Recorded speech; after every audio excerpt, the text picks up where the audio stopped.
Hello, I'm Julie Swenson, Managing Director of Forward Theater Company in Madison, Wisconsin. And I'm Mike Fisher, Milwaukee-based theater writer and dramaturg. I'm Jen Ophoff-Gray, founder and artistic director of Forward Theater Company. And this is Theater Forward, a twice-monthly conversation about theater from a local, regional, and national perspective. From Madison to Manhattan, we're excited to share insight into our own company while exploring issues surrounding theater in the Midwest and around the country. Welcome to episode 80 of Theater Forward. 80, that's a good number. Yeah. And for this episode, we are going back to the mailbag to answer some questions from you. And I'm going to hand it right off to you, Julie, to kick us off. Sure. I have a question from our good friend, playwright, actor, director, Marie Kohler, who asks, do you think that the COVID-19 era will change the balance between New York City theater and regional theaters? Will it enhance regional theater or no? I'm going to jump in with that question and then look forward to hearing what you all have to say. But I think we're already seeing it. I think we're seeing regional theater in a positioned better right now than the New York theaters that rely so much on tourism and people getting on planes and going and seeing the shows, who are uncomfortable getting on planes. And then because of all of these plays that are being canceled, and performances are stopped and then they're resumed, there's not the confidence that the show you've just bought tickets for will actually happen. So are not making that journey. And I think regional theaters are benefiting from that. I think that we're seeing that the audiences in Wisconsin are going to their local theaters and supporting their local in-town theaters far more than the New York theaters. My thoughts. Yeah, I mean, the question confuses me because, of course, New York is a regional theater in relation to the true center of the theater universe, which is Chicago, USA, greatest theater city in America. Mm-hmm. It's been teaching New York how to make theater for decades, and nothing about the pandemic will change that. But I do think, Julie, to your point, not only is it about audiences going to the theater, I think because most regional theaters are smaller, they're built to take risks, have always been built to take risks that New York has been historically unwilling to take. And I think that will continue to be, and I'm not just talking about Broadway. I mean, I think even off Broadway, the scale is so different that unless you're really off, where you do see great experimental work in New York, it's just easier to take risks elsewhere. And so, notwithstanding the fact that New Yorkers seem to think that the entire country is flyover country, it's within that flyover country that they, want to derogate as filled with a bunch of provincials, where you are seeing people being able to be adventuresome in ways that you won't elsewhere. And I think we will lead New York back. And that's not to say there haven't been some really exciting shows that have taken place this year in New York, but I think that we will point the way. If I can, so I don't disagree with all the things that you're both saying, but I may inject a little bit of pessimism or a slightly sour note into the conversation, which is that I think some of the major institutional ways that our field is looked at have not changed as a result of this pandemic in ways that they should have changed. There are only a handful of full-time national theater critics left in this country. They cover, for the most part, just what's happening in New York, occasionally what's happening in Chicago. There was a brief window of time when the late lamented Terry Teachout would cover digital theater that was happening around the country during the early days of the pandemic. He is gone. I have not seen anyone sort of standing up to take his place. It remains the Tony Awards is the big thing that anybody pays attention to, even as in last year's awards when there was almost nothing happening to be talked about at the Tony Awards. And we've talked about this a little bit before, but I am incredibly disheartened at the way some of the major institutions like Actors Equity have really neglected their putting time and attention to support the theaters that have actually been producing over these past couple of years. And that was something that I had hoped might evolve a little bit. Pre-pandemic, we could kind of understand why first priority always went to New York, went to Broadway, went to the major institutional theaters there. Their economics were a scale so much larger than ours. The big Broadway tours were a scale economically so much larger than regional theaters. But then the pandemic happened and regional theaters were the ones doing the work. Regional theaters were the ones employing union members. Tours were down, Broadway was down, regional theaters kept producing. And I really hoped that that would be an opportunity to improve how we were seen as regional theaters by these national organizations. And it didn't happen. At least it didn't happen in ways that are demonstrable. And so that's my slight sour note in the conversation. But I agree with you, Julie, that theater lovers have seen the proof that their regional theaters are here for them. Mm-hmm.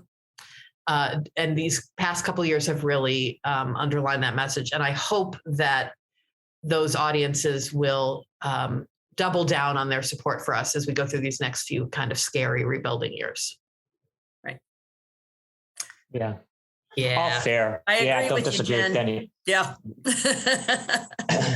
Yeah. We still have work to do. We have work to do. Well, let's turn to a question that will be maybe a little more fun to answer. I'm going to have you do that one, Mike. Yes, this is a question from our dear friend, Michael Cody, one of the really just wonderful directors in the Chicago, Madison, Milwaukee areas, directed in all three cities. Also, just a shout out to the amazing work that Michael's been doing in the past few years, more timely than ever, to raise awareness within the theater community of gun violence, and to think hard about the ways in which we can use the theater to not only reach young people, but to reach audiences generally about this issue through Project Enough, #Enough. Michael sends a question which has nothing to do with gun violence, thankfully. It's what dream aspirational project would each of you like to work on? And I'll start by invoking a name and a play, 3 plays actually, which I have mentioned on this podcast before, which I am dying to see done somewhere outside of New York. So I'm about to contradict everything I said 5 minutes ago. And that's the Tom Stoppard Coast of Utopia trilogy, which requires a raft of actors. I mean, you need like 40 actors to do it well. There are 3 plays set in what seems like the most obscure corner of the universe ever, which is 19th century Russia and the revolutionary movement that arose there and then migrated into Russian exiles in other parts of Europe and in Britain. But what's so great about all 3 of these plays is not just that they're smart. I mean, it's Stoppard, right? But that they are really meditating in ways that are absolutely timely now, more timely than when they came out 20 years ago, about what we mean and want by revolution. What happens when the slogans we throw around and the words we use get disconnected from the reality on the ground? What does is the left thinking hard enough about the ways in which their beautiful and inspiring visions can actually reach people? I mean, we're about to head into an election cycle where this particular topic is in the news every single day and should be for a Democratic Party that's long overdue for a reckoning about how to approach some of these issues. And Stoppard, whose politics are more conservative than mine are, certainly probably than anybody's on this podcast, asks with healthy skepticism, what the hell are we doing and why are we doing it? It's a question for the theater community as it thinks through what kind of theater it wants to make. I would wish we could see these plays somewhere, like in Chicago or in Wisconsin. It would make me so happy. And to work on it as a dramaturg, oh my God, I would be in pig heaven. I seriously would be so happy. There would be so much to do. Yeah. That is wonderful, Mike. And I'm going to go for less heady. Again, I'm picking up from New York too. But I'll tell you the one thing that I've seen in the last, 7 years that I thought there's no way I can do this, but wow. That was Sleep No More. The immersive theater in on the West Side in an old church. And it was the way it was done. They say it's the Scottish play, but my goodness, I went to every room trying to figure out where, what scene is this? What's happening here? It doesn't matter. It is so well done and so interesting and meticulous in its detail. And I'm surprised, quite frankly, that there isn't that company hasn't gone to other places around, doesn't have a place in Chicago, doesn't have some place where they have replicated this. The idea of getting, even if it's not as immersive as Sleep No More, the idea of getting audience members up and moving to different rooms and viewing things at the same time at that moment, but then everyone having a different experience is so fascinating to me. And I'd love to figure out a way, even on a smaller scale, that I could produce something like that. Oh, I love it. Well, since we're kind of going in the, Mike, what's a project you'd love to dramaturg, and Julie, what's one you'd love to produce? I'm just going to go with one that I would love to direct, and I'm listing it as a dream aspirational. And we may have talked about this on a past podcast, but it's the first thing that comes to mind of something that a project I would really, really love to tackle as a director, and that's Angels in America. Mm-hmm. Both yes. parts. If I can only do one, I want to do Perestroika, but it's an enormous undertaking, and I don't know that it's a fit for the company that I currently run, but it is, it's a masterwork. It was one of my foundational experiences seeing the original Broadway production as a 20-something living in New York. And I think that it holds up beautifully. Yes. If anything, it's become more impactful.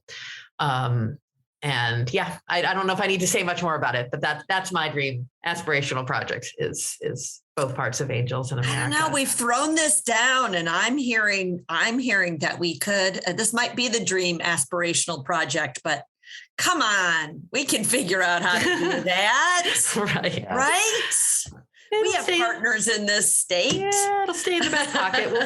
Maybe we'll figure it out sometime. But that was a great question from Michael. Yes. So thank him for that. Our next one comes from Sarah Marty, the magnificent Sarah Marty here in Madison. And she had a really sort of specific question, which relates to a change that we had gone through a number of years ago here at Forward, but is maybe relevant to some other considerations happening in the field. And her question was, what were the challenges of going from a 3-show to a 4-show season?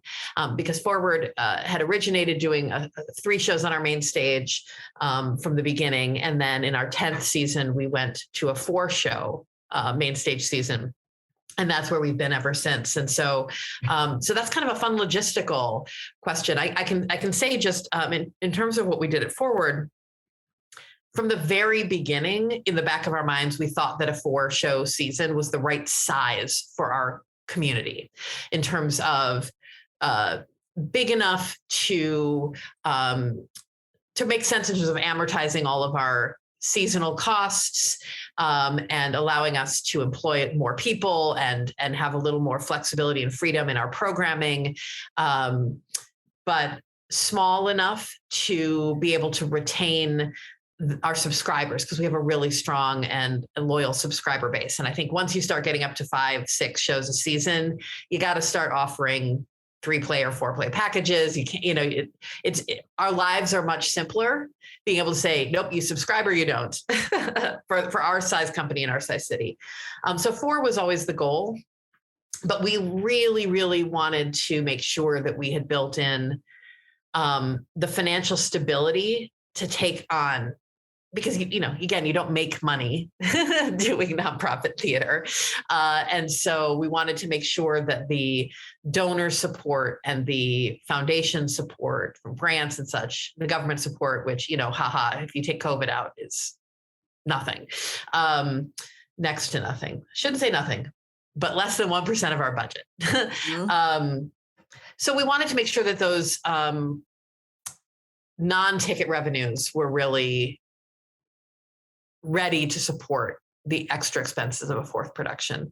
And those were the biggest challenges for us. I will also say, and maybe Julie, you could speak to this, part of it was making sure that we had the support staff, the technical staff, to support expanding our season, because since we don't have a large season, most of our tech staff also work at other theaters. And so by expanding, we overlapped more with, say, the summer company schedules, and that got complicated.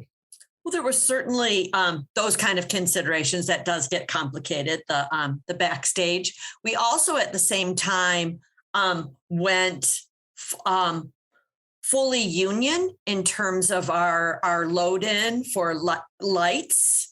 And that was an important consideration because it got bigger, it got more people. It was harder to find people to work on those shows.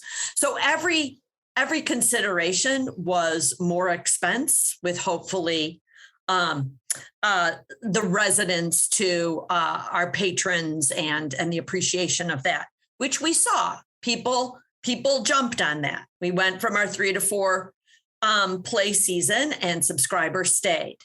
I will say, if we were put in this position right now, where we were talking in a strategic planning session at a board and AC retreat and saying, are we going to the fourth show? Is it ready? No. I think that will be an impact of this pandemic for quite a while, that the anticipated growth of companies and looking at larger shows, looking at bigger seasons, expanding performance weeks, that's going to be on hold for a while. Yeah. So I'm glad we did it. I'm glad we did it 4 years ago. Yeah. Won't stop me from dreaming that, 10 years down the road, we are going to either expand to 5, or we will start that long awaited second series in a garage space of avant-garde new work to represent the true sort of spectrum of what forward audiences are capable of watching and we're capable of staging. I'm being partly facetious, but not entirely. I mean, I think that 4 is awesome. I'm so excited that Forward went when Forward went from 3 to 4. That's great, but you can never have enough of a good thing.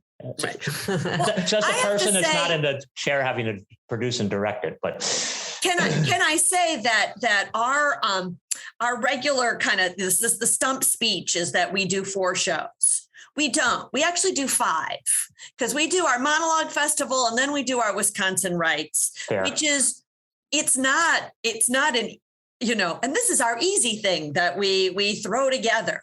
It's as heavy in terms of workload as any one of the main stage plays, really. So I see at least 4.5 is what we're doing right now. Sure. It's a 5th column. It's a 5th column. Right. But in terms of the logistics of, and as Sarah's question is phrased, the challenges of doing that. And there were a lot of upsides. The question's not about the upsides, it's about the challenges. Right. We fulfill our mission better. We get to hire more people. We have more artistic leeway to try different like we did our first 1-person show in a 4-show season. We did our first musical when we had a 4-show season, because we felt like we could push the envelope with some things. But it also put more strain on the staff. I mean, it was in anticipation of growing to a 4-show season that we were able to, hire Julie Swenson, our managing director. Prior to that, I was the producing artistic director, so to speak, of Forward. And we needed more staff capacity, and especially more at the leadership level capacity to do that. So that was a challenge. It wasn't just making sure we had the funds to support the extra production. It was the funds to support an expanded staff, because now more hours need to be worked to put this whole thing together. So lots of logistical challenges, lots of financial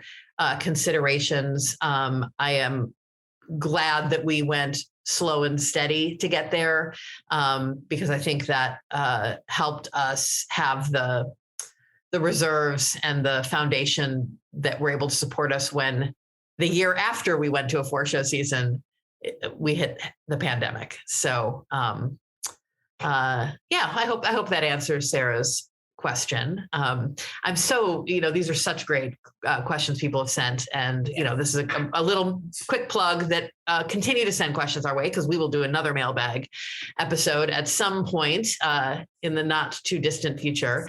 But I wanted to share, this is not so much a question as a lovely email letter that we received from the amazing Linda Stevens in response to one of our prior conversations. And I wanted us to read this in the podcast because I thought it was a great perspective. If you don't know who Linda Stevens is, get out your Google. Incredible woman, incredible career. We are privileged to count her among Wisconsin's professional theater community. But she was referring back to the episode we did a few months ago about talkbacks and talking about how we feel about them. And this is the email she sent me. So imagine this in her dulcet tones. It'll be much more enjoyable than in mine. Here we go. I finally heard this latest and I love the conversation. I hear you, Jen. I hear the value and understand the value of a talkback. But here's this one actor's POV. William Hurt just passed away, and I read that he said in an interview, "Theater is a language I speak better or am more tuned into than English." He said a mouthful for me. I've spoken my best language when I give a performance, and to talk back to an audience in English is to ask me to speak in a second language. I know we actors are different, and some are anxious to talk about the work. I am too, frankly, because I love talking about the work, just not after a performance. The audience as individuals disappoints me. I play to the creature with 1,000 eyes, not to them as individuals. But that's a minor point. You said, Jen, that you think of the theater as a service organization, and I think that's right and good. But I feel that it's the theater's job to serve the audience. I, as a freelance actor, serve the theater by telling a story for an audience, which by the end of the performance has been completed. If the theater supported a company of actors, the request to do every talkback would make more sense, because then we as company actors would be part of the service organization. But we're not as freelancers. And it's not a question of payment. For me, it's that acting and talking back to an audience are two different crafts. I act better than I talk back. And leaving the theater after what is always my clumsy performance in a talkback makes me feel bad. I want to leave the audience with the best I can give them. It's not my job to build or educate an audience. That's the theater's job. I've already done my job by interpreting the writer's words to the best of my ability. And then to be asked to do a talkback is to be asked to do a job that's not within the range of my best ability. It's asking me to speak another language, because like William Hurt, I too speak theater better than I speak English. Well, them's my 2 cents. I wouldn't try to convince you to change your policy. I couldn't even if I tried. But I think it's important to hear another actor's perspective, a freelance actor's perspective. I'm hired to transform for the audience, not to have a conversation with them. And that's from Linda Stevens. And I mean, she's right. It doesn't change my personal investment about having talkbacks the way we do talkbacks at Forward. But it is a beautifully articulated point of view, and one that will stick with me for a long time, and one that may very well impact how I talk about the talkbacks that we do with the artists that we hire, and the space that I give to them. And that idea of I speak theater better than I speak English will resonate with me. And so I'm so grateful to Linda for sending that and for giving us permission to read it. Yeah, it doesn't change my perspective either, because I remain, as Linda is, in many ways skeptical of talkbacks, as I said when we did the podcast on that. But I think it really helps articulate for me as an audience member, not as an actor, why when I am so filled up with a gorgeous piece of work on stage, often I need to spend time with it alone and want to spend time processing it before I'm ready to talk. I do want to talk about that show. It's hard. Just, Linda, not just for you as an actor, for audience members who have seen your beautiful work. And I can think of specific performances you've given. There's no way after watching you in Road to Mecca, I would have been in a position to sit there and have a discussion about that play. I was in tears, first of all, and I needed time with myself before I could do that. And so thank you for articulating that. If I could take one issue with what Linda has written, the idea that Linda Stevens, who is one of the most consummately brilliant conversationalists I know, doesn't speak English as well as she speaks theater is just ludicrous and reflects Thank you for saying that. Agree, Mike. Indeed. Yes. Yeah. Indeed. And I mean, it's two different things that we're talking about. I do think that there is great value in talkbacks. And to be honest, Mike, you have, when you need to reflect on your own and in your own time, yes, respect, love that. But you have other people then to jump into and talk about it when you're ready. Sure. We don't have audience members who then I've been able to distill this for 2 days. Let me talk to my theater friends about what I just saw. So many times they need to talk right then because that's their opportunity. So the beauty of this is that people who want to stay can stay. Actors who want to participate can participate. And I'm hoping that the ones that are there want to be there. And we do know, Jen, we've seen time and time again, the actors that are so good at these talkbacks, so good. And, and I think, please come out, because you're wonderful. And then the actors that just aren't that comfortable doing it. And all of that is okay. And certainly when we work with Linda again, I'd love for her to come out and do a talk back because she really is brilliant. On the other hand, if that's not how she's feeling comfortable or that's not how she wants to participate, that's okay too. That's okay too.